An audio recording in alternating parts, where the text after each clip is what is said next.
મહત્વના સમાચારથી શરૂઆત કરવી છે। મહેસાણાના ખેરાલુમાં શોભાયાત્રા પર પથ્થરમારો કરવાના કેસમાં હવે મહત્વના ખુલાસાઓ થઈ રહ્યા છે। મહત્વનું છે કે અયોધ્યામાં ભગવાન શ્રી રામ મંદિરના પ્રાણ પ્રતિષ્ઠા ઉત્સવ પહેલા મહેસાણાના ખેરાલુમાં શોભાયાત્રા નીકળી હતી અને આ શોભાયાત્રા પર કેટલાક તત્વોએ પથ્થરમારો કર્યો હતો।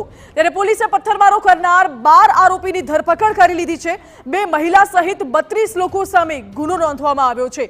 કાવતરું અને હત્યાના પ્રયાસનો ગુનો નોંધવામાં આવ્યો છે અને આરોપીઓની ધરપકડ કરી પોલીસે વધુ તપાસ શરૂ કરી છે। જાણકારી આપી રહ્યા છે સંવાદદાતા મનીષ મિસ્ત્રી। મનીષ, પોલીસે આરોપીઓની ધરપકડ કરી છે, શું વધુ ખુલાસા થયા છે? જી, આ સમગ્ર ઘટનામાં 32 શખ્સોના નામજોગ ફરિયાદ નોંધવામાં આવી છે અને આ ઘટનામાં ખેરાલુ પીએસઆઈ જે.કે. ગઢવી પોતે ફરિયાદી બન્યા હતા। આ જે સમગ્ર ફરિયાદ નોંધાઈ છે જેમાં આરોપીઓએ એક સંપ થઈને પૂર્વ આયોજિત કાવતરું રચીને પથ્થરમારો કર્યાની ફરિયાદ કરવામાં આવી છે, જેમાં બહેલીમવાસના ઘરો ઉપરથી પથ્થરમારો કરવામાં આવ્યો હતો।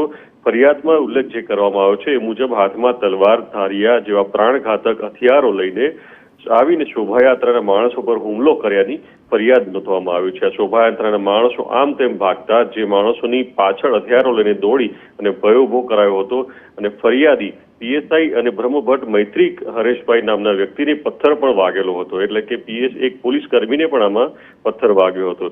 ત્યારે બ્રહ્મભટ્ટ પ્રવીણભાઈ અંબાલાલ નામના શખ્સને તલવારથી માર મારીને ઈજાઓ પહોંચાડી હતી।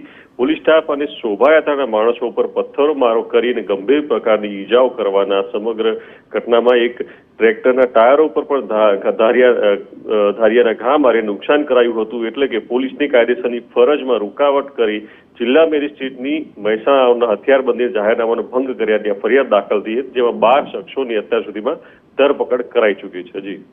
જી મનીષ, આભાર સમગ્ર જાણકારી માટે। એટલે અત્યાર તો પોલીસે 12 શખ્સોની ધરપકડ કરી લીધી છે, પરંતુ મહત્વનું છે 32 લોકો સામે ગુનો નોંધવામાં આવ્યો છે અને આરોપીઓએ પથ્થરમારો કર્યો, જેમાં પોલીસને પણ ઈજા પહોંચી હતી, સાથે ધારિયાના ઘા પણ મારવામાં આવ્યા હતા। એટલે કાવતરું અને હત્યાના પ્રયાસનો ગુનો નોંધવામાં આવ્યો હતો।